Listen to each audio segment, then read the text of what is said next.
నమస్తే అండి. దేవసేన కథలకు స్వాగతం. ఈరోజు కథ చీకటి పొద్దున వెలుగురేఖ పార్ట్ 7. కథలోకి వెళితే, పర్వాలేదు అన్నాను నిర్భరంగానే. నిజంగానే బావతో ఒక గంట కబుర్లు చెప్పుకోవడం కోసం ఆయన ఎన్ని అన్నా భరించగలను. ఫోనులో నేను మాట్లాడడం ఆయన కిందకి వచ్చి టిఫిన్ కోసం కూర్చుంటూ విన్నారు. నేను వచ్చి డైనింగ్ టేబుల్ దగ్గర కూర్చుని మాట్లాడకుండా టిఫిన్ తినడం ఆరంభించాను. నేను ఏదన్నా చెబుతానేమోనని కాసేపు చూసి ఆగలేక, ఎవరితో మాట్లాడావు అన్నారు. మా బావతో అన్నాను ముభావంగా. ఆయన మొహం ఎర్రబడింది. కాసేపు ఊరుకొని మళ్ళీ వచ్చాడన్నమాట. ఎక్కడికి రమ్మంటున్నావు, ఇంటికా? ఆయన గొంతులో కసి, అసూయ, ఆగ్రహం అన్నీ తొంగి చూస్తున్నాయి. నేను ఒక క్షణం తిరస్కారంగా చూసి, ఆ అర్హత నాకుంటే, నా భర్తలో ఆ మాత్రం సంస్కారం ఉంటే ఆ పనే చేసేదాన్ని. గాంటిల్స్కి రమ్మన్నాను. పెడతావా అన్నారు నా వైపు తీక్షణంగా చూస్తూ. వెడుతున్నాను అన్నాను దృఢంగా. అంత సూటిగా జవాబు వస్తుందని ఎదురుచూడని ఆయన కొన్ని క్షణాలు ఊరుకుని, గార్డెన్స్కో హోటల్కో ఎవరికి తెలుస్తుందిలే, వెళ్ళు వెళ్ళు అన్నారు హేళనగా. ఆయన అలా మాట్లాడుతూ ఉంటే నాకు మరింత పట్టుదల వస్తుంది. నేనెక్కడికి వెడుతున్నానో, ఏం చేస్తున్నానో కనిపెట్టడానికి డిటెక్టివ్ని పెట్టుకుంటే సరి, లేకపోతే స్వయంగా వెనకాల బయలుదేరితే మంచిదే అంటూ లేచి వెళ్ళిపోయాను. ఆ సాయంత్రం బావతో గడిపిన ఆ గంట జీవితంలో మరిచిపోలేని రోజు. నాకు ఎన్నేళ్ల తర్వాత మనసులు విప్పి మాట్లాడుకున్నాం. ఒకరి కన్నీళ్లు ఒకరు తుడుచుకున్నాం. అన్నాళ్ళు పడిన ఆవేదనలన్నీ ఇద్దరం పంచుకున్నాం. బావా, ఎప్పుడైనా ఇలాగైనా కంటపడుతుండు, కనీసం ఒకరినొకరు కళ్ళతో చూసైనా తృప్తి పడదాం అన్నాను కళ్ళనీళ్లతో. నేను రావడానికేం కళ్యాణి, నీవెప్పుడు రమ్మంటే అప్పుడు నీ సమక్షంలో వాడతాను. కానీ మీ ఆయనకిష్టం ఉండదు. నా వల్ల మీరిద్దరూ అసలు నిన్ననగా ఊరొచ్చి నిన్ను చూడకుండా ఉండడానికి నేనెంత నిగ్రహించుకున్నానో, ఎంత బాధపడ్డానో నీకెలా తెలుస్తుంది? నీ ఇంటి ముందు నుంచి అలా 2 సార్లు తిరిగాను. లోపలికి వచ్చే ధైర్యం లేకపోయింది. ఇంటి ముందు నువ్వు కనిపిస్తావేమో ఒకసారి కళ్ళతో చూసి సంతృప్తి పడదామనుకున్నాను తప్ప సాహసించి నీ దగ్గరికి రాలేకపోయాను. నీకు ఫోన్ చెయ్యాలన్నా భయమేసింది. ఫోన్ చేస్తే నీవు నన్ను కలుసుకోకుండా ఉండలేవు. ఇదంతా ఆయనకి మరింత కోపకారణం అవుతుందని, నీ జీవితం మరింత నరకం అవుతుందని. ఇప్పుడింక కొత్తగా అయ్యేందుకు ఏముంది బావా? పెళ్ళైన దగ్గర నుంచి ఒకేలా ఉంది మా కాపురం. ఈ 6 నెలల నుంచి అయితే నరకంలో ఉన్నట్టే ఉంది అంటూ పెళ్ళైన దగ్గర నుంచి అంతా చెప్పాను. ఆ పెళ్ళి నేనే పరిస్థితిలో చేసుకోవాల్సి వచ్చిందో చెప్పాను. ప్రస్తుతం ఇంట్లో ఆయన మాటలు, ప్రవర్తన గురించి అంతా వెదతో చెప్పుకున్నాను. అంతా విని బావ బాధగా నిట్టూర్చాడు. నా నుంచే కదా కళ్యాణి నీ వైవాహిక జీవితం ఇలా దెబ్బతింది అన్నాడు. ఆ మాటకి జవాబు చెప్పలేకపోయాను. ఒక విధంగా ఆ మాట నిజమే. బావ మీద నాకు ప్రేమ లేకపోతే ఆయనని పెళ్ళాడి ప్రేమించడానికి ప్రయత్నించేదాన్నేమో. చాలామంది ఆడవాళ్ళలాగే పెళ్లి చేసుకుని ఆ సంసారంలో ఇమిడిపోయి అదే సుఖం అనుకుంటూ బ్రతికేయగలిగే దాన్నేమో. కళ్యాణి, జరిగిందేదో జరిగింది. ఇప్పుడెంత విచారించినా చేయగలిగింది ఏమీ లేదు. అనవసరంగా మనస్తాపం పెంచుకుని నీవు బాధపడి నీ భర్తని బాధపెట్టడం మంచిది కాదు. పెళ్లి చేసుకున్నావు. ఆ వివాహాన్ని గౌరవించి ఈ సంసారంలో ఇమడడం తప్ప నీవేం చెయ్యలేని అశక్తురాలివని అంటూ నన్ను ఓదారుస్తూ ఆ జీవితం అలాగే గడపక తప్పదని నచ్చచెప్పాలని చూశాడు బావ. కళ్యాణి, నా జీవితం అన్ని విధాలా పాడైపోయింది. జీవిత పోరాటంలో అన్నింటా నష్టపోయాను. కనీసం నీవైనా సుఖంగా ఉన్నావన్న తృప్తి నాకు మిగలని. నీవు ఆనందంగా బ్రతుకుతూ ఉంటే చూసి ఆనందించే అదృష్టం అయినా నాకు దక్కని. నీవిలా బాధపడితే నేను సహించలేను కళ్యాణి అన్నాడు. ఏడుస్తున్న నన్ను చూసి బావ. పుట్టెడు దుఃఖాన్ని పుక్కిలించి ఆనందాన్ని నటిస్తున్న బావని చూసి విషాదంగా నవ్వాను. తలో కొమ్మా దూసి కూల్చేసిన ఈ చెట్టుకి నీళ్లు పోసి మళ్ళీ పూలు పూయించాలని చూస్తున్నావా బావా? లేదు బావా, అలా జరగదు. ఇక ఈ చెట్టు ఈ నేల మీద పెరగదు బావా. నీవు కాస్త ఆలస్యంగా వచ్చావు బావ, లాభం లేదు. కళ్యాణి, అవును బావా, ఆడదాని జీవితంలో ఆత్మవంచనంతో గడిచిపోవడానికి సంఘం తీర్చిదిద్దిన అపురూపమైన ఏర్పాటు వివాహం. అంతే, అంతకన్నా ఇంకేమీ కాదు. చిన్నప్పటి నుంచి అల్లారు ముద్దుగా పెంచిన తల్లిదండ్రులు ఆ అమ్మాయి ఇష్టాయిష్టాల ప్రమేయం లేకుండానే ఓ అయ్య చేతిలో పెట్టి కాళ్ళు కడిగి చేతులు కడుక్కుంటారు. తమ బాధ్యతను తీర్చుకుంటారు. ఆమె ఇష్టాయిష్టాల ప్రమేయం లేకుండానే ఆ అయ్య ఆమె శరీరంతో రాజీపడి పిల్లల్ని కని తమ బాధ్యతని తీర్చుకుంటాడు. కన్న తల్లికి పట్టెడన్నం పెట్టి కన్ను మూసాక కాస్తంత బుగ్గి చేసి కన్న కొడుకు తన బాధ్యత తీర్చుకుంటాడు. ఈ బాధాతోరణంలో ప్రతి దశలోనూ ఆత్మార్పణ చేసుకున్న ఆ ఇల్లాలికి సంఘం ఇచ్చే బిరుదు మహాపతివ్రత. అంతే కదూ! కళ్యాణి, ఏమిటి నువ్వు మాట్లాడేది? ఇవి మాటలు కావు బావా, నా మనసును దహించి వేస్తున్న ఆలోచనలు. నా మనసుని చంపుకొని నా కలల్ని కళ్ళలు చేసుకొని ఇలా బ్రతకడానికి నేను చేసిన నేరమేమిటి? ఈ దేశంలో ఆడపిల్లగా పుట్టడమేనా?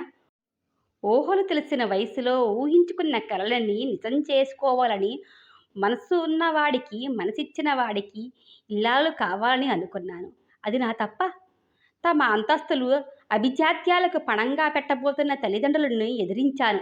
అది నేరమా? బలవంతంగా కట్టిన మాంగళ్యం వృతాడైనా ఆ వివాహాన్ని గౌరవించి తన సొంతం చేసుకున్న భర్తతో నోరెత్తకుండా కాపురం చేశాను.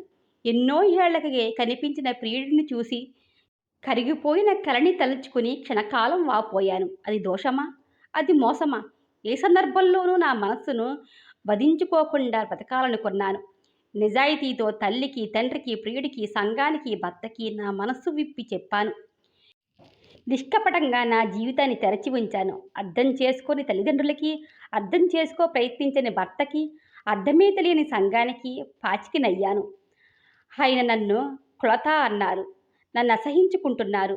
నిన్ను కళ్ళారా చూసే అవకాశాన్ని కూడా దూరం చేస్తున్నారు. ఏ నేరానికి నేను ఈ శిక్ష అనుభవించాలి? ఏ న్యాయస్థానం నాకు ఈ శిక్ష వేసింది? కళ్యాణి, ఏమిటి ఉద్రేకం? ఈ ఆవేశానికి ఇప్పుడు అర్థమేమిటి? అవును బావా, నాలాంటి ఆడదాని ఆవేశానికి అర్థమేమిటి? నేనే కాదు బావా, ఇవాళ చాలామంది స్త్రీలు నా స్థితిలోనే ఉన్నారనుకుంటున్నాను. నిజాయితీ ఎంత దెబ్బతీస్తుందో నాలాంటి అభాగ్యురాలి జీవితాలు చూసి పాఠం నేర్చుకొని అబద్ధంతో బ్రతుకుతూ పతివ్రతలుగా చచ్చిపోతున్నారు. చెప్పు బావా, ఇలా కన్నతల్లిగా, ఇల్లాలిగా బాధ్యతల్ని నెరవేర్చుకుంటూ ఈ దేశంలో పుట్టిన పాపానికి, నా తియ్యటిల్లో ఆలోచనలకి సమాధి కట్టి పతివ్రతగా నన్ను చచ్చిపోమ్మంటున్నావా? అందరితో పాటు నీ కోరిక, నీ దీవెన అదేనా?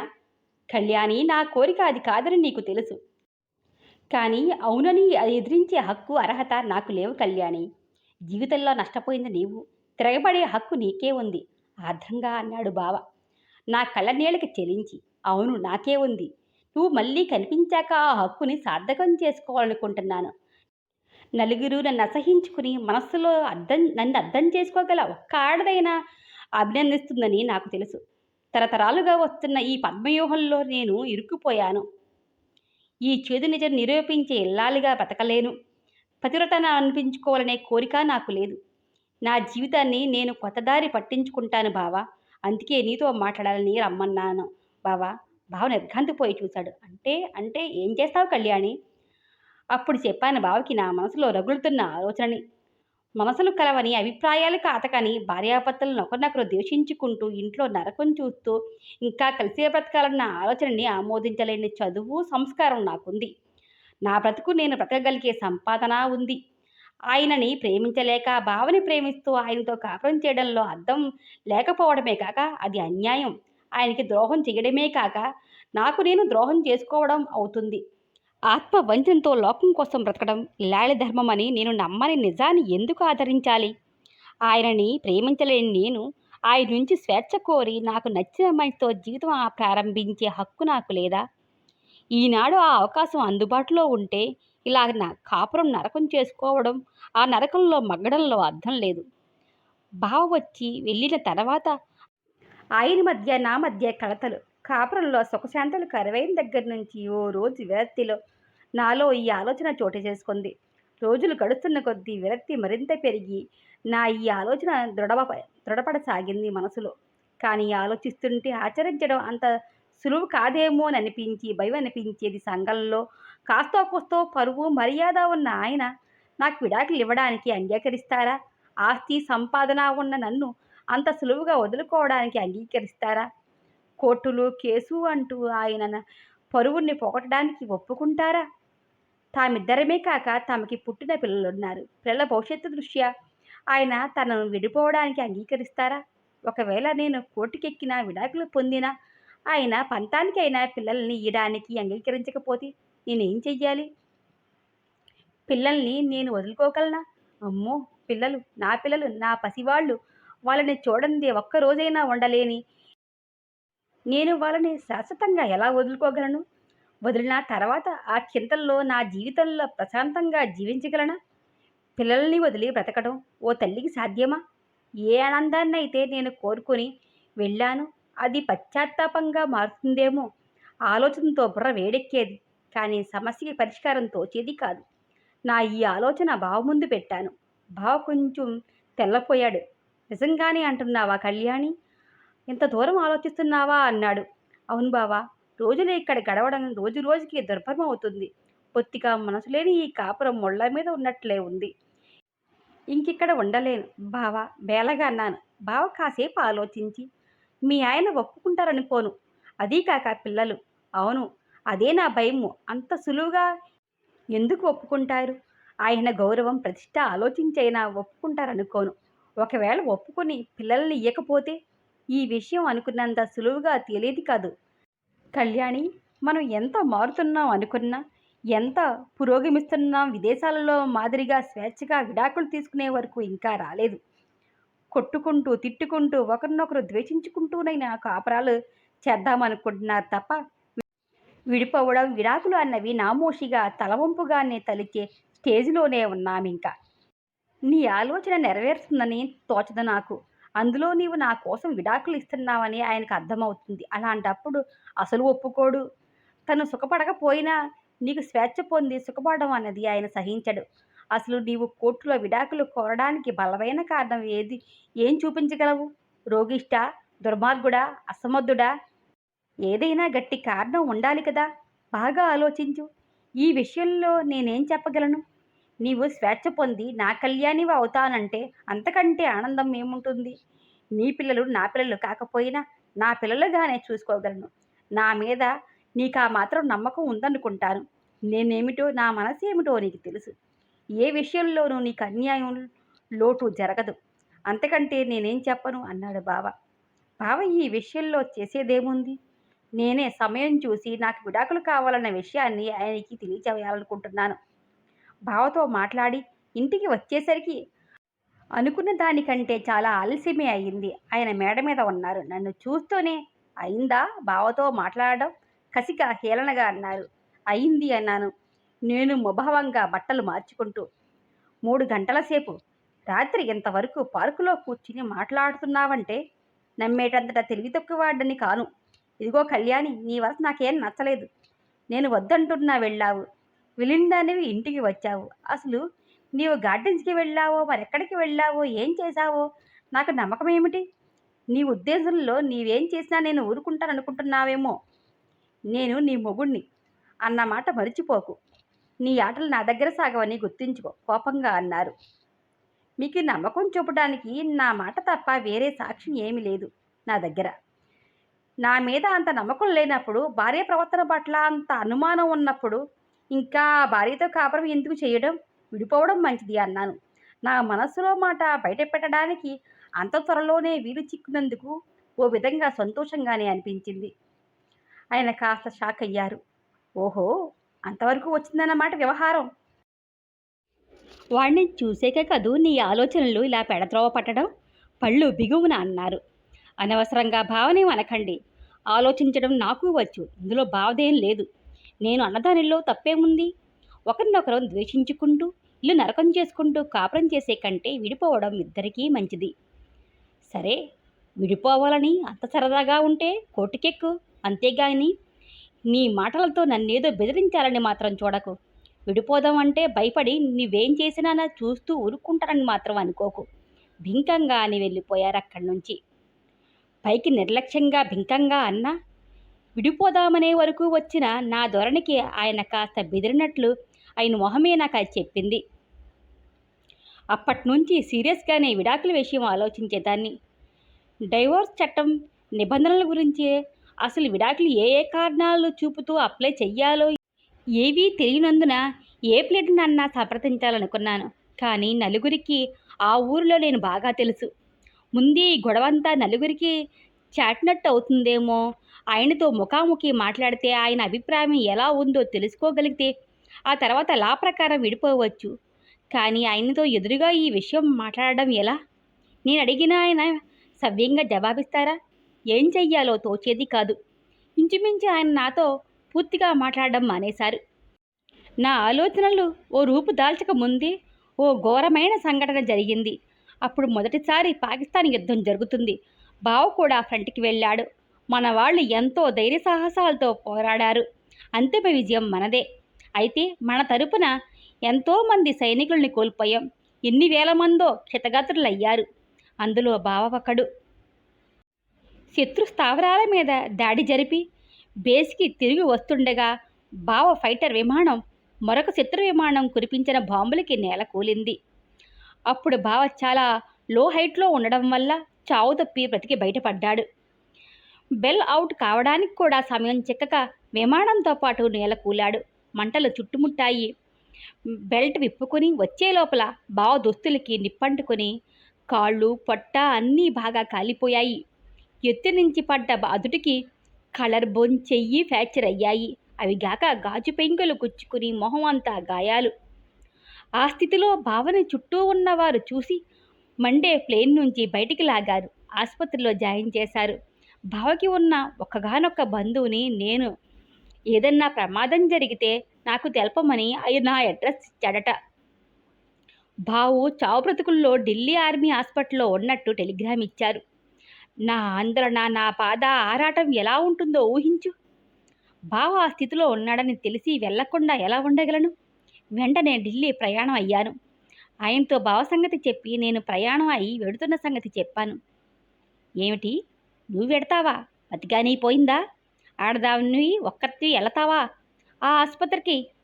ఇంతకీ నీ వెళ్ళి ఏం చేస్తావు? చిరాకుగా నుదురు చిట్లించి తీక్షణంగా అన్నారు. నాకు ఒళ్ళు మండింది. ఏం చెయ్యడానికా వెళ్ళడం? ఆత్మీయులు ఆపదలో ఉంటే ఆపద తీసేయగలరనా వెళ్ళడం? కళ్ళారా చూడ్డానికి, తన వాళ్ళున్న వాళ్ళు ఉన్నారన్న తృప్తిని అందించడానికి, ధైర్యం చెప్పడానికి, శాంతినియడానికి. ఎందుకు వెళ్ళడం అన్న ప్రశ్న ఏమిటి? బావ ఏకాకి, నేను కాక మరెవరున్నారు? వెళ్ళి ఏం చేస్తాను? చూస్తాను, వీలైతే కదల్చగలిగే స్థితిలో ఉండే తీసుకువస్తాను. బావకి మేం తప్ప ఇంకెవరున్నారు? కోపం వస్తున్నా సౌమ్యంగానే అన్నాను. ఇక్కడికి తీసుకువస్తావా? మతుండే మాట్లాడుతున్నావా? ఇదిగో కళ్యాణి, పిచ్చి పిచ్చి ఆలోచనలు మాను. ఇక్కడికి తీసుకొచ్చి పెడితే ఎవరు చూస్తారు? అయినా నాకు ఇష్టం లేదు ఇక్కడికి తీసుకురావడం. అంతగా అయితే వెళ్ళి చూసి వెంటనే వచ్చేయి అన్నారు మహా ఉదారంగా పర్మిషన్ ఇస్తూ. ఎవరూ చూడడం ఏమిటి? మన ఇద్దరం డాక్టర్లో, ఇంట్లో అమ్మ ఉంది చూడ్డానికి. బావకి ఉన్నవాళ్ళం మేమే. ఆసుపత్రి నుంచి డిశ్చార్జ్ అయ్యాక కోలుకునే వరకు మా దగ్గర కాక ఇంకెక్కడుంటాడు? చాలా సూటిగా అడిగాను. అదంతా నాకు అనవసరం. నా ఇంట్లో వాడిని తెచ్చిపెట్టడానికి వీల్లేదు ఖచ్చితంగా అన్నారు. నా కోపం కట్టలు తెంచుకుంది. బావని అంత శత్రువులా చూడడం సహించలేకపోయాను. చావు బ్రతుకుల్లో ఉన్న మనిషి మీద అంత కఠినంగా ఉండే ఆయన కఠినతనకి సహించలేకపోయాను. ఆయన వంక సూటిగా చూశాను. ఈ ఇల్లు నా ఇల్లు, అందుకుని పెట్టదలుచుకున్నాను అన్నాను నిర్మోహమాటంగా. ఆయన నిర్ఘంతపోయారు. తర్వాత కోపం మొహం నిండా పొంగింది. బొసకొట్టారు. నీళ్ళా? మాట్లాడలేకపోయారు. ఇంతవరకు తెచ్చింది మీరు. బావ వచ్చిన దగ్గర నుంచి ప్రతి చిన్న విషయాన్ని రాద్ధాంతం చేస్తున్నది మీరు. నన్ను అనుమానిస్తూ, అడుగడుగునా అవమానిస్తూ, లేనిపోని ఊహలతో మీరు బాధపడుతూ, నన్ను బాధ పెడుతూ ఇల్లు నరకం చేస్తున్నది మీరు. నా అనేవాడు లేని నా బంధువుని, చావు బ్రతుకుల్లో ఉన్న మా బావని తెచ్చి ఇంట్లో ఉంచుకునే అధికారం ఆ మాత్రం నాకు లేదా? ఈ ఇల్లు, ఈ ఆస్తి నాది. అంతేగాక ఇందులో సగం సంపాదన నాదే. ఆ మాత్రం నా చుట్టాన్ని ఇంట్లో పెట్టుకునే హక్కు నాకు లేదా? ఆస్తి లేకపోయినా ఇంటి యజమానురాలుగా నా అన్న వాళ్ళకి ఓ పూట తిండి కూడా పెట్టుకోలేని స్థితిలో ఇంకా నేనుండను. భర్తగా మీకు నా మీద హక్కులు ఉండవచ్చు, కానీ ప్రతిదానికి ఇలా కట్టడి చేస్తే ఏ ఆడది సహించదు. నా ఇంట్లో నాకు ఆ మాత్రం స్వేచ్ఛ, స్వతంత్రం లేకుండా పడి ఉండను. మీకు ఇష్టం వచ్చినట్లు మీరు అనుకోండి, చేసుకోండి. నేనెవరికి సంజాయిషీలు ఇవ్వాల్సినంత తప్పు పనులు ఏమీ చేయడం లేదు అంటూ విరుసుగా వెళ్ళిపోయాను. ఢిల్లీ వెళ్ళి బావస్థితి చూస్తే కన్నీరాగలేదు. క్రింద భాగం అంతా కాలిపోయింది. మొహం అంతా గాయాలు, చేతికి కలర్ బోనికి ఫ్రాక్చర్లు, ఒళ్ళి తెలియని స్థితిలో, వంటి నిండా కట్టుతో. ఆ స్థితిలో చూస్తే బావ అసలు బ్రతుకుతాడా అనిపించింది. బ్రతికినా మళ్ళీ ఎన్నేళ్ళకి మనుషుల్లో పడతాడు అనుకున్నాను. రక్తం చాలా పోయిందట. 3 రోజులకు గాని అసలు తెలిసి రాలేదట. డాక్టర్ అయినా నాకు భావస్థితి గురించి ఎవరూ చెప్పనక్కర లేకుండానే తెలుసుకున్నాను. మరో వారం రోజులు గడిస్తే గాని గండం గడిచింది లేనిది ఎవరూ నిర్ణయించలేరనుకున్నాను. అక్కడి పెద్ద సర్జను అదే అన్నారు. అప్పుడు కాదు కదా, మరో 4-5 వారాల లోపల బావని అక్కడి నుంచి కదల్చడం అసంభవం. అయినా ఆసుపత్రుల్లో, అందులో మిలిటరీ ఆసుపత్రి కంటే మనం ఏం జాగ్రత్తగా చూడగలం? అన్ని విధాల అటెన్షన్ ఉండాలి. అలాంటి చోటు అయితేనే ట్రీట్మెంట్, అటెన్షన్ అన్నీ పకడ్బందీగా ఉంటుంది. అక్కడి డాక్టర్లు 6 వారాల పాటు ఆసుపత్రిలో ఉండి తీరాలి. తర్వాత పరిస్థితి బాగుంటే అప్పుడు మీరు ఇంటికి తీసుకువెళ్ళి మీ ట్రీట్మెంట్లో ఉంచుకోవచ్చు అన్నారు. నాకు అదే మంచిదనిపించింది. అన్నాళ్ళు నేను అక్కడ ఉండడం కుదరదు కదా. ఆడదాన్ని ఏ హోటల్లోనో ఉంటూ బావని చూసుకుంటూ ఉండడం చాలా కష్టం. అసలే కోపంగా ఉన్న ఆయన ఏమంటారు? అయినా అన్నా అనకపోయినా అన్నాళ్ళు నేను అక్కడ ఉండడం సమంజసం కాదు. అసలు బావ ఒప్పుకోలేదు ఆ సూచనకి. అమ్మని పంపిస్తానన్నాను. అందుకు ఒప్పుకోలేదు బావ. ఆడది అమ్మ వచ్చి ఒంటరిగా ఎక్కడ ఉంటుంది? ఆయన మిలిటరీ ఆసుపత్రిలో మంచి అటెన్షన్ ఉంటుంది. ఎవరూ ఉండి చూడాల్సిందేం లేదన్నాడు. 2 రోజులుండి బావకి ధైర్యం చెప్పి అక్కడి డాక్టర్లని, నర్సులని అతని స్థితి ఎలా ఉందో ఎప్పటికప్పుడు తెలియచేయమని అర్థించి, అవసరమైతే ఫోన్ చెయ్యమని నెంబర్ ఇచ్చి అందరికీ మరీ చెప్పి అప్పగించి తిరిగి వచ్చాను. బావ సగం టైం మార్ఫియా మత్తులో ఉండేవాడు. తెలివిలో ఉన్నప్పుడు కళ్ళు తెరిచి అలా నా వంక జాలిగా, దీనంగా చూసేవాడు కొద్ది క్షణాలు. ఆ మాత్రం శ్రమకు కూడా తట్టుకోలేంటూ మళ్ళీ కళ్ళు మూసుకుపోయావి. నేను వెడుతున్నానని చెబితే కళ్ళు ఆడించాడు సరే అన్నట్టు. కదల్చడానికి వీలు ఉన్న చెయ్యితో నా చెయ్యి పట్టుకుని అలా చూస్తూ కళ్ళనీరు నింపుకున్నాడు. కళ్యాణి, బావ పెదాలు అస్పష్టంగా కదిలాయి. భావని ఆ స్థితిలో వదిలి రావడానికి సుతరాము మనసు ఒప్పలేదు. కానీ మరో మార్గం లేక కన్నీళ్లతో సెలవు తీసుకుని వచ్చాను. కాస్త నయం కాగానే నేను మళ్ళీ వచ్చి ఇంటికి తీసుకువెడతాను బావా అన్నాను. వద్దు అన్నట్టు తలాడించాడు బావ. ఆ స్థితిలో ఉన్న బావతో అప్పుడు అంతకంటే ఏం చెప్పకుండా ఊరుకున్నాను. ప్రాణాలన్నీ బావ దగ్గర వదిలి ఒక్కతని ఇంటికి వచ్చాను. ఒంటరిగా ఇంటికి వచ్చిన నన్ను చూసిన ఆయనలో తన మీద భయం వల్ల, తన ఆజ్ఞ వల్ల బావని తీసుకురాలేదన్న సంబరం కనిపించింది. ఆ గర్వం కళ్ళల్లో తొంగి చూసింది. నేనేమనలేదు. ఆయన ఏమీ అడగలేదు. కనీసం బావ ఎలా ఉన్నాడన్న విషయం కూడా మాట వరుసకైనా అడగలేదు. అమ్మతో వివరంగా అంతా చెప్పాను. ఇద్దరం బావని తలుచుకుని కన్నీళ్లు పెట్టుకున్నాం. అంతకంటే చేయగలిగింది ఏముంది? బావ గండం దాటినట్లు, ప్రోగ్రెస్ అవుతున్నట్లు ఉత్తరం వచ్చింది. ఎప్పటికప్పుడు బావ ఆరోగ్యం ఇంప్రూవ్ అవుతున్నట్లు ఉత్తరాలు వచ్చేవి. 6 వారాలకి బావ కాలిన గాయాలు, మిగతా గాయాలు మానాయని, ప్లాస్టర్స్ మరో 4-5 రోజుల్లో విప్పుతామని, అప్పుడు మీరు కావలిస్తే ఇంటికి తీసుకువెళ్ళవచ్చని ఉత్తరం వచ్చింది.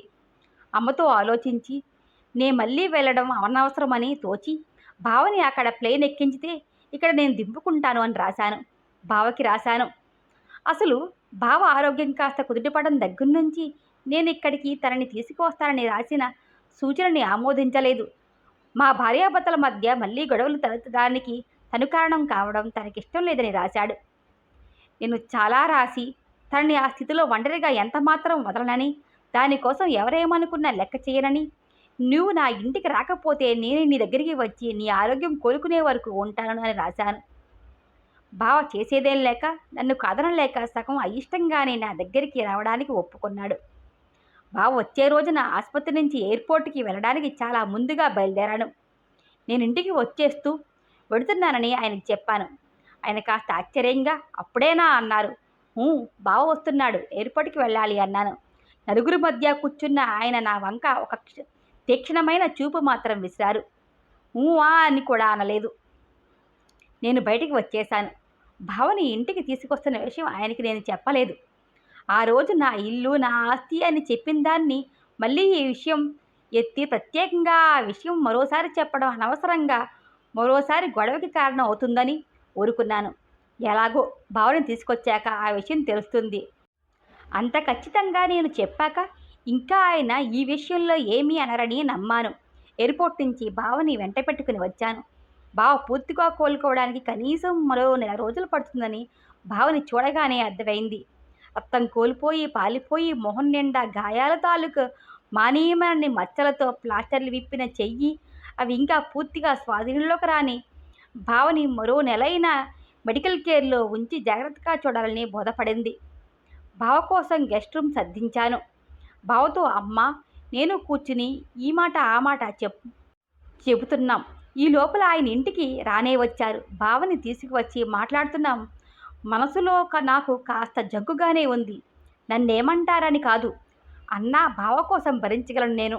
బావ ముందు ఏదన్నా అంటే బావ బాధపడతాడని, బావని అవమానిస్తారేమోనని జగ్గుగానే ఉంది.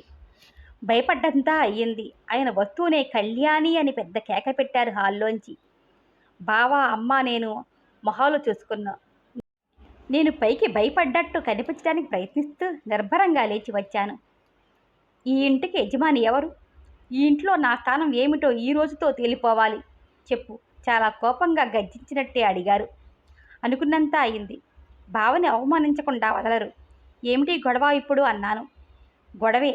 అసలు నీవు నా భార్యవో కాదో, నేను నీకు మొగుణ్ణో అవునో కాదో తేల్చి చెప్పు. నా మాట గిలువలేని ఈ ఇంట్లో నా స్థానం ఏమిటో తెలుసుకోవాలి.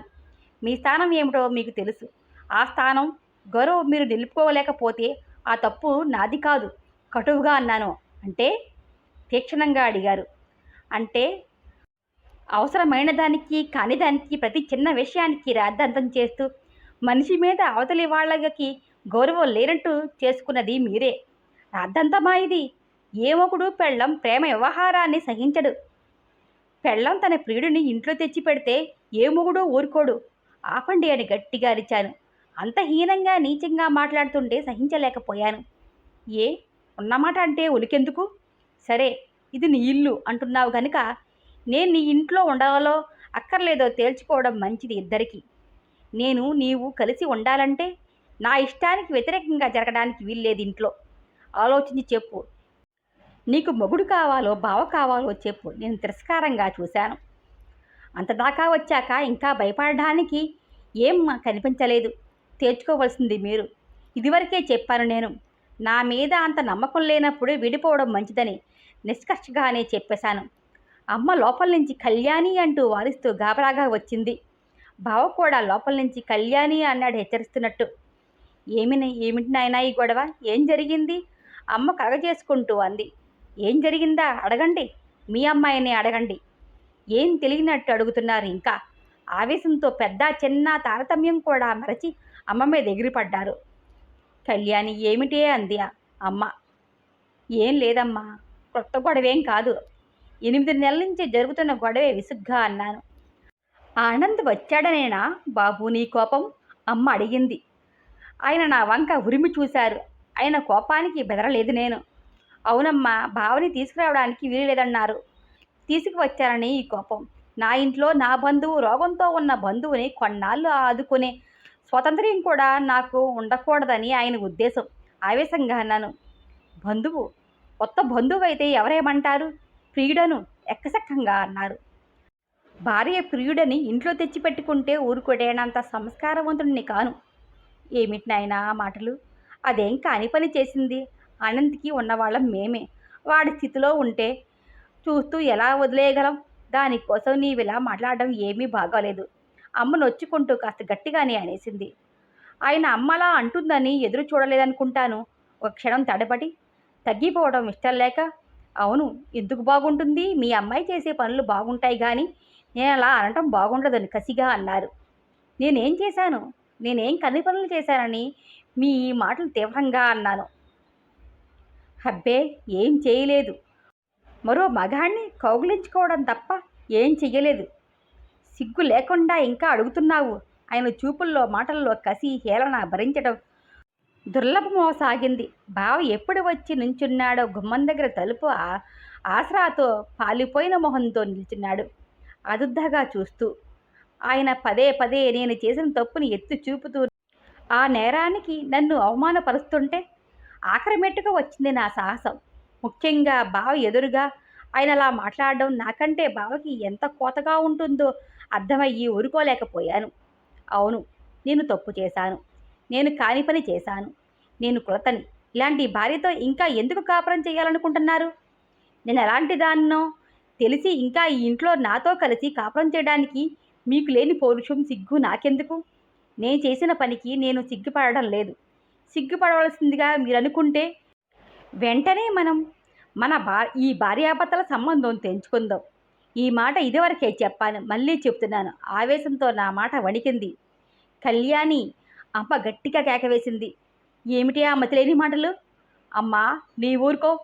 ఇక ఇంట్లో ఈయన చేత అడుగడుగున అవమానం సహించలేను. దేనికన్నా ఓ హద్దు ఉంటుందమ్మా.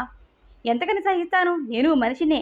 నేను చేసిన చిన్న తప్పుకి పదే పదే నన్ను ఇలా హింసిస్తుంటే ఎంతగాని భరించగలను? నా ఇంట్లో నా బంధువుకి ఓ పూట పట్టడనం పెట్టుకోలేని స్వతంత్రం లేని బ్రతుకు నాకు అక్కర్లేదు.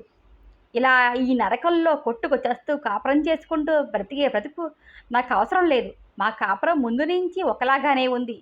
ఇప్పుడు మరింత అధ్వానం అయ్యింది. ఇంకా విడిపోవడం ఇద్దరికీ మంచిది. విడిపోవడం చాలా సరదాగా ఉందనుకుంటా. అలాగే విడిపోదాం. కోర్టుకెక్కు. విడిపోయే వరకు నేను నీ భర్తని. నా మాట చెల్లించాల్సిందే ఇంట్లో. కళ్యాణి, అమ్మ గాబరాగా అడ్డింది. ఏమిటి ఇద్దరికీ మొదలుపోయాయా? ఏమిటే విడిపోవడం అంత సులువనుకుంటున్నావా? వివాహ బంధాలు అంత సులువుగా విడిపోవడానికి ఇదేం విదేశాలు కావే తల్లి. ఎందుకొచ్చిన మాటలు? మన పరువేమిటి, మర్యాద ఏమిటి? ఇంకా మనకో పరువు మర్యాద ఉందనుకుంటున్నారా ఏమిటి మీరు? హేళనగా ఎత్తిపొడిచారాయన. మీ అమ్మాయి మన పరువు నడి రోడ్డుకి సగం ఇదివరకే ఎక్కించింది. మిగతాది ఇప్పుడు పూర్తిగా ఎక్కుతుంది. ఎంత మాత్రానికే పోయే పరువు ప్రతిష్టల మీద నాకేం కోరిక లేదు. ఎవరి కోసమో ఎవరేమనుకుంటారోనని ఇంకా భయపడి ఈ మిగిలిన బ్రతుకు కూడా నాశనం చేసుకోను. అందరి కోసం ఈ జీవితంలో పోగొట్టుకున్నది నష్టపోయింది చాలు. ఇక మీదనైనా నా కోసం నేను బ్రతకడం నేర్చుకుంటాను, దృఢ నిశ్చయంతో అన్నాను. అవును, అంతవరకు వచ్చాక ఇంకా ఆయనకి లోకానికి భయపడి నా జీవితాన్ని నాశనం ఎందుకు చేసుకోవాలి? ఇంకా నా మొహంలో కనబడ్డ నిర్లక్ష్యానికి, నిర్భరానికి, నిశ్చయానికి ఆయన కాస్త భయపడ్డారనుకుంటాను. అన్నింటినీ బావ కోసం తెగించగలిగే నా నిర్భరం నిశ్చయం చూసి నిజంగా అన్నంత పని చేస్తానని భయపడి ఉంటారు. మేము విడిపోతే పోయే పరువు ప్రతిష్టల కంటే నన్ను పోగొట్టుకుంటే ఆర్థికంగా ముందు ఆయన పడాల్సిన ఇబ్బందులు గుర్తు వచ్చి ఉంటాయి. ఆయన మొహం కోపంతో జేవురించింది. విడిపోవడానికి, ఉండడానికి అన్నింటికీ నీ ఇష్టమే అనుకుంటున్నావు కాబోలు. మహా సులువుగా విడిపోదాం అంటున్నావు. చూస్తాను, నీ వేళ నన్ను కాదని ఏం చేస్తావో నేను చూస్తాను. నీ ఆట కట్టించడం ఎలాగో నాకు తెలుసు. నీ అంతు చూస్తాను. ఏ కోట్లు అడ్డు వస్తాయో నేను చూస్తాను. కోపంతో రెచ్చిపోతూ, అసూయ ద్వేషాలతో మండిపోతూ చదువు సంస్కారం ఉన్న మనిషి నన్న సంగతి మరిచిపోయి అలగా వాళ్ళలాగా నన్ను భావని కలిసి తిట్టడం ఆరంభించారు. ఆ మాటలకి నేను తెల్లబోతూ చూడడం మినహా ఏం చెయ్యలేకపోయాను. అంతవరకు నిలదొక్కున్న బావ ఇంకా ఆగలేకపోయాడు. ముఖ్యంగా నన్ను అలాంటి మాటలనడం సహించలేకపోయాడనుకుంటాను. ఆతృతతో మా మధ్యకి వచ్చాడు. ఆయన వంక తిరిగి, ఆగండి, దయచేసి ఊరుకోండి. కళ్యాణి, ఈ అనర్థానికి కందటికి కారణం నీవు.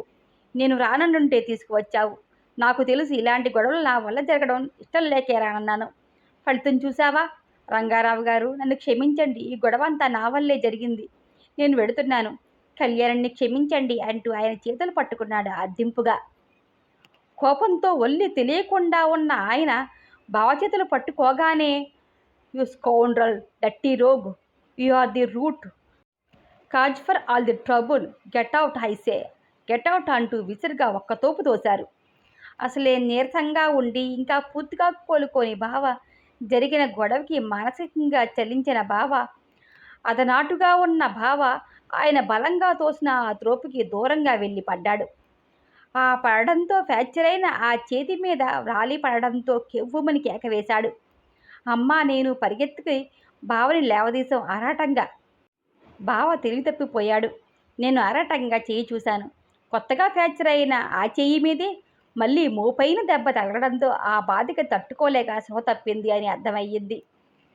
చెయ్యి విరిగిందేమోనని అనుమానం వచ్చింది నాకు. పట్టరాని కోపంతో ఏహంగా చూశాను ఆయన వంక. ఆయన ఎగసి పడుతున్న గుండెలతో ఆవేశంగా ఒగులుస్తున్నారు. మీరు మనుషులు కారు, ఛీ అన్నాను తిరస్కారంగా. నోర్మీ, అట్టే పేలకు అన్నారు. నేను ఏదో అనబోయాను. అమ్మ తీవ్రంగా చూస్తూ, కళ్యాణి ఊరుకుంటావా ఇంకా? ఈ జరిగింది చాలు, ముందు వాడి సంగతి చూడు అంటూ గదమాయించింది. నా కర్తవ్యం గుర్తు చేసింది. ఆయన విసురుగా మేడ మీదకి వెళ్ళిపోయారు.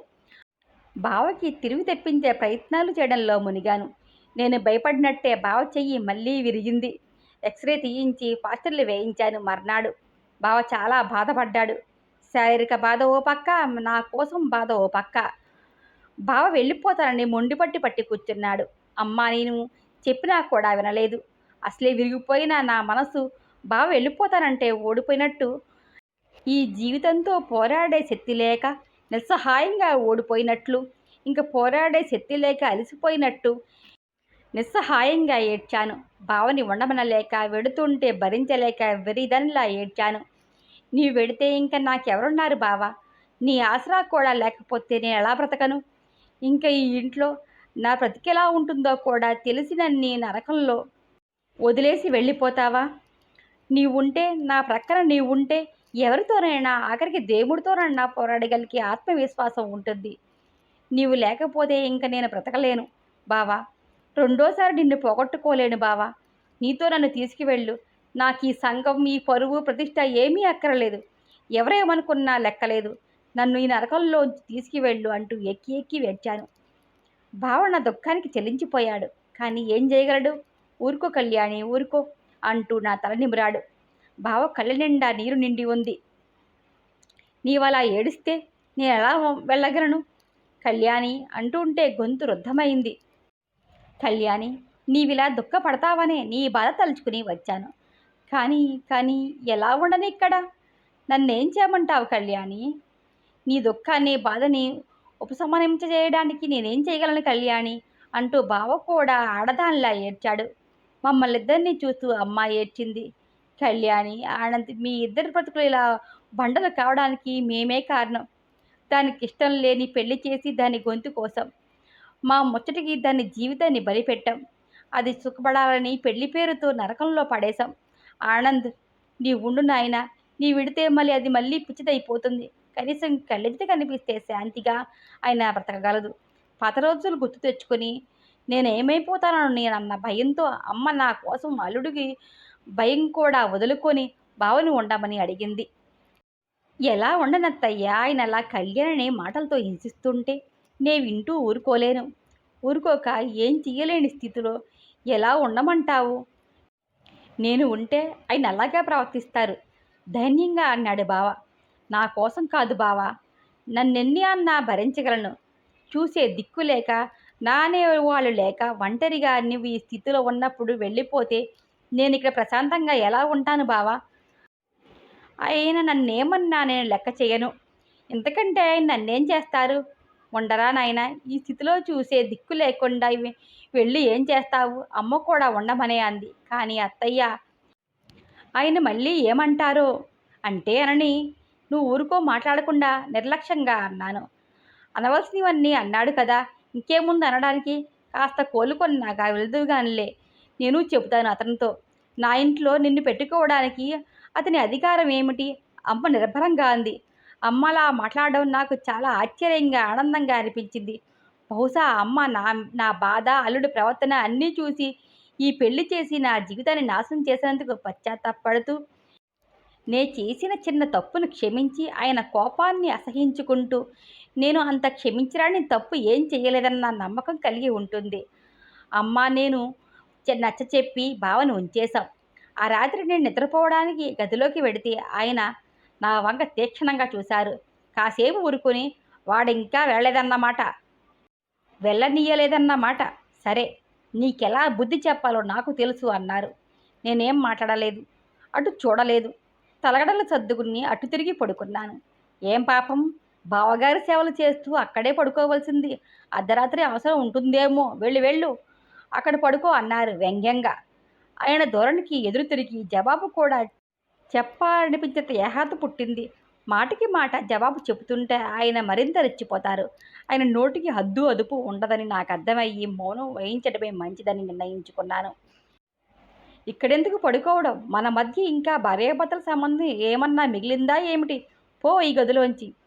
విడిపోయే వాళ్ళకి ఈ గదులు కూడా ఎందుకు?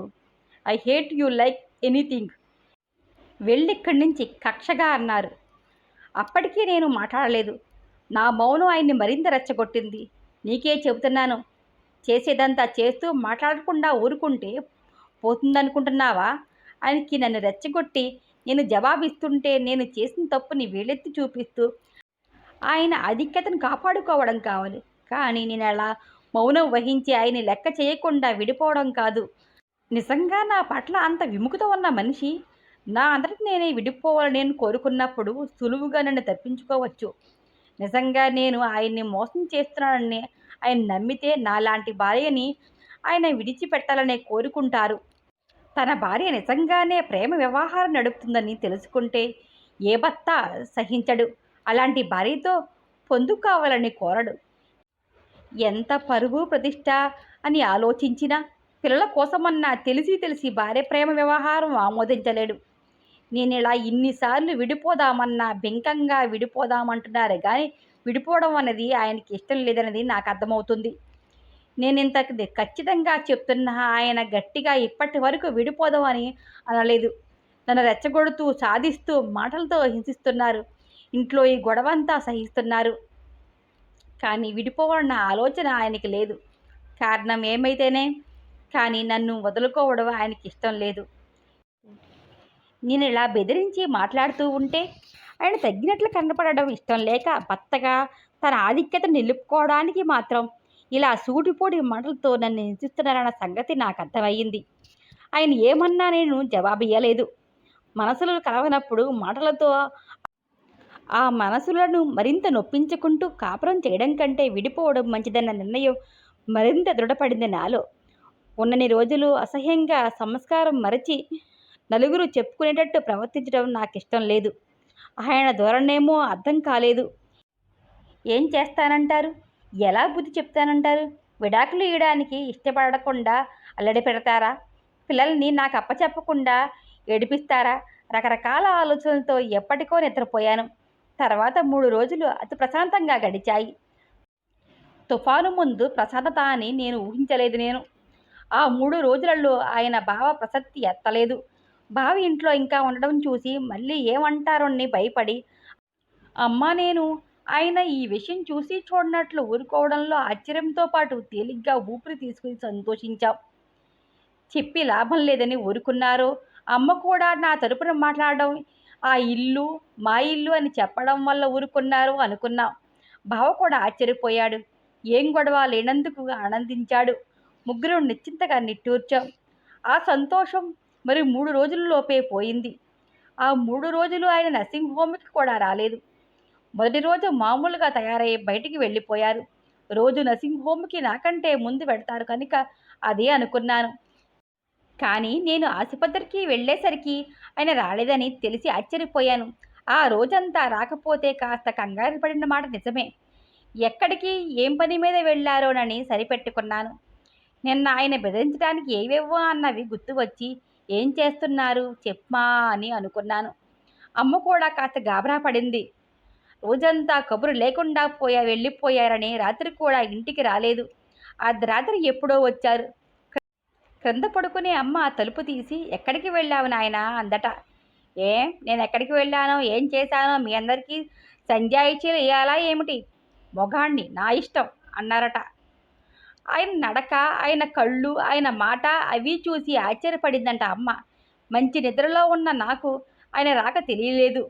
ఉదయం లేచాక అమ్మ ఈ సంగతి చెప్పి అతను తాగి వచ్చినట్టున్నాడే, గుప్పున వాసన కొట్టింది, మాట మామూలుగా లేదు అంది. నన్ను సాధించే ప్రయత్నానికి ఇది మొదటి మెట్టు కాబోలు అనుకున్నాను మనసులో. అమ్మ దగ్గర ఏం అనకుండా ఊరుకున్నాను. ఆయనతోటి ఏమీ అనలేదు. 2వ రోజు 3వ రోజు అదే వరస. ఆసుపత్రికి కూడా రాకుండా రోజంతా ఎక్కడెక్కడో తిరుగుతున్నారని, రాత్రులు త్రాగి వస్తున్నారని అర్థమైంది నాకు. అలవాటు లేని త్రాగుడు ఆరంభించి ఆసుపత్రికి రాకుండా నన్ను శిక్షించాలి, ఇది ఇలా చేస్తున్నట్టు పూర్తిగా అర్థమైంది. అమ్మా బావ ఆయన వరస చూసి భయపడ్డారు. ఏం చేయడమో పాలుపోలేదు. ఆ పరిస్థితిలో నేనేదన్నా అంటే అడిగితే ఆ అవకాశం కోసం చూస్తున్న ఆయన నా మీద విరుచుకు పడతారని, నేరం నా మీదే మోపుతారని, తన స్థితికి నేనే కారకురాలని నిందిస్తారని తెలిసి ఆయన్ని ఏం అడగాలో అర్థం కాలేదు. అలా అని ఆసుపత్రికి కూడా రాకుండా, ఇల్లు పట్టకుండా తిరుగుతుంటే ఎలా ఊరుకోవడం? ఆ 3 రోజులలో ఆయన లేక అంతమంది పేషెంట్స్‌ని చూసుకోవడానికి ఉక్కిరిబిక్కిరయ్యాను. మరో 2 రోజులు చూసి అసలు ఆయన ఉద్దేశం ఏమిటో అడగాలని నిశ్చయించుకున్నాను. చట్టబద్ధంగా విడిపోయే వరకు ఒకే ఇంట్లో ఉంటున్నంత వరకు ఆయన సంగతి పట్టించుకోకుండా ఎలా ఉండగలను? నా భర్తగా ఉన్నంతకాలం ఆయనకి నాకు మధ్య ఎన్ని కలతలు, మనస్పర్ధలు ఉన్నా ఇంటికి వేలపట్టున రాని మనిషి గురించి ఆందోళన పడకుండా ఎలా ఉండగలను? అమ్మా, బావ ఆయన్ని అడగమన్నా కూడా మరో 2 రోజులు చూసి మాట్లాడదాం అని ఊరుకొన్నాను. మరో 2 రోజులు ఆగనక్కరలేకుండానే మర్నాడే జరగాల్సిన భాగవతం జరిగింది. ఆ రోజు రాత్రి 9:30 అయింది. అందరం భోజనాలు చేసి డ్రాయింగ్ రూమ్‌లో కూర్చుని కబుర్లు చెప్పుకుంటున్నాము. పిల్లలు పడుకున్నారు.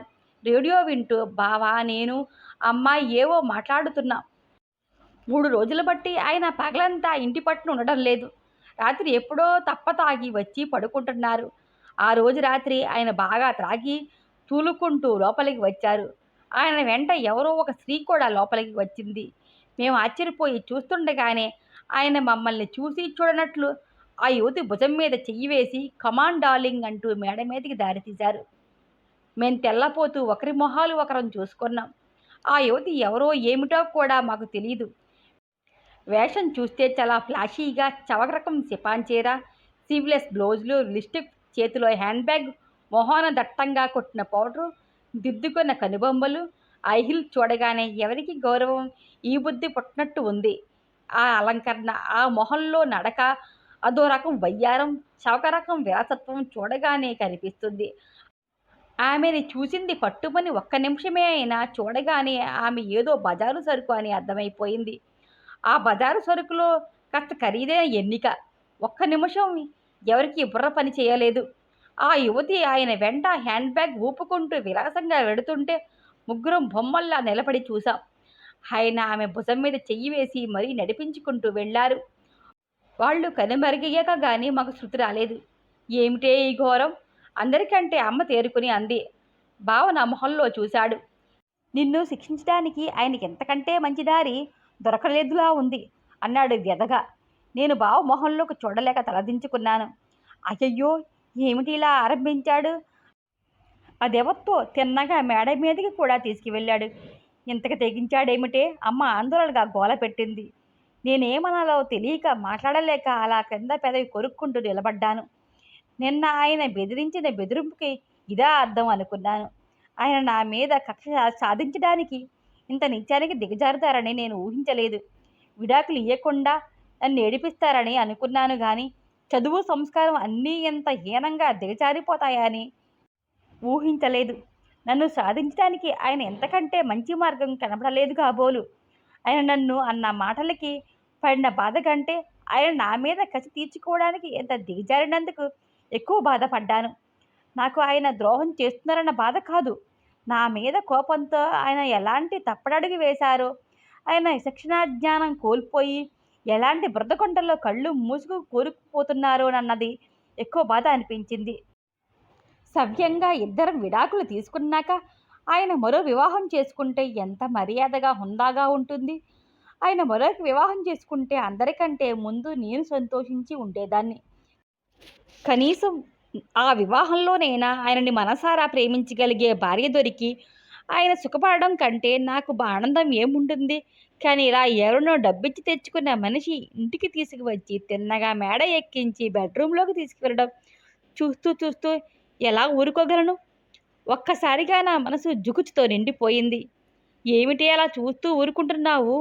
అదెవత్తో ముందు దాన్ని బయటికి పంపించు. అడ్డమైన వాళ్ళని ఇంటికి తీసుకువస్తాడా? ఇది సంసారులు ఇల్లా, సానికొంప? అమ్మ ఆవేశంగా అంది. హూ, చూస్తూ ఊరుకోక ఏం చేయమంటావమ్మా? ఏదన్నా నేను అంటే నా నోరు మూయించడానికే ఇలా చేస్తున్నారు సుఖహాసం చేస్తూ అన్నాను. అవును, కళ్యాణి మీద కోపం కొద్దీ ఆయన ఇలా ప్రవర్తిస్తున్నారు. ఏదైనా మనం అంటే నీవు చేస్తున్నదేమిటి అని కళ్యాణి నోరు మూస్తాడు. పిచ్చి కళ్యాణి, చూసావా ఆఖరికి ఈ గొడవ ఎంత అనర్థానికి దారి తీసిందో? ఇప్పుడేం చేస్తావు? బావ విషాదంగా అన్నాడు కుర్చీలో కూలబడి. నా మనసు ఆ సంఘటనతో పూర్తిగా విరిగిపోయింది. ఇన్నాళ్ళు కాస్తో కూస్తో వివాహ బంధాన్ని గౌరవించాను. ఇంకా ఇప్పుడు ఆ అవసరం ఏం మిగలలేదనిపించింది. ఇంకా ఆయనకి కట్టుకున్న భర్తగా ఇవ్వాల్సిన గౌరవం ఏం కనపడలేదు. ఇంకా మా ఇద్దరి మధ్య పూర్తిగా సంబంధం తెగిపోయినట్టే లెక్క అని నిర్ణయం చేసుకున్నాను. ఇంత నీచానికి దిగజారిన ఆయనతో నేను మరి కాపురం చేయలేను. విడాకులు పొందకపోయినా ఈ రోజుతో మా సంబంధం తెగింది. ఇంకా ఆయన ప్రవర్తన ఎలా ఉన్నా నాకు అనవసరం అనిపించింది. కానీ మా అందరి ముందు ఇంట్లో ఈ వ్యవహారం సహించలేను. ఆయన బయటికి వెళ్ళి ఎలా ప్రవర్తించినా అది ఆయన ఇష్టం. అదే చెప్పాలనుకున్నాను. నా ఆలోచనలు, నా ఆవేశాన్ని నా మొహం మీదే చదివాడు బావ. కళ్యాణి, తొందరపడకు, ఆలోచించు అన్నాడు ప్రశాంతంగా. ఇంకా ఆలోచించడానికి ఏమన్నా మిగిలిందా బావా? లేదనుకో, అయినా తొందరపడకు, శాంతంగా సవ్యంగా ఈ వ్యవహారం పరిష్కరించుకోవడం మంచిది. పిల్లల విషయం మరిచిపోకు హెచ్చరిస్తూ అన్నాడు బావ ముందు చూపుతో. ఆలోచించడం ఏమిటిరా? బజారు దాన్ని తీసుకొచ్చి మేడ ఎక్కిస్తే ఇంకా శాంతం ఏమిటిరా? 4 దులపక చీచిచ్చి నలుగురు ఏమన్నా అనుకుంటారని కూడా లేదు కాబోలు. అవ్వా, రేపొద్దున ఈ సంగతి నలుగురికి తెలిస్తే మొహం ఎలా ఎత్తుకుంటాం? అమ్మ కోపంగా అంది. అత్తయ్య, సరిగా ఈ మాటలే నీ కూతురి విషయంలో అంటాడు అతను. దానికి నీవేం జవాబు చెప్పగలవు? అప్పుడు బావ అదోలా నవ్వి అడిగాడు. అమ్మ తెల్లపోయి చూసింది. ఏమిటి కళ్యాణి? కళ్యాణి మీద ఇలాంటి నింద ఎలా వేస్తాడురా? ఒరేయ్, అదెలాంటిదో నాకు తెలుసురా. మీ ఇద్దరు ఎప్పుడు హద్దు మీద ప్రవర్తించలేదన్న విషయం నాకు తెలుసురా. అదిలా నీతిమాలిన ప్రవర్తించలేదురా, అమ్మ సగర్వంగా అంది. అమ్మకి నా పట్ల ఉన్న సదభిప్రాయానికి గర్వించాను మనసులోనే. నిజానికి బావా నేను ఒకరి పట్ల ఒకరికి ఎంత ప్రేమాభిమానాలున్నా, ఎన్ని అవకాశాలున్నా హద్దు మీరి నీతి తప్పి ప్రవర్తించలేదన్నది నిజం. కళ్యాణి పరువు నలుగురిలో తీయడం, కళ్యాణి ఆత్మహత్య, పిల్లల బ్రతుకు ఏమైందో నెక్స్ట్ పార్ట్లో తెలుసుకుందాం. సెలవు, మీ దేవసేన.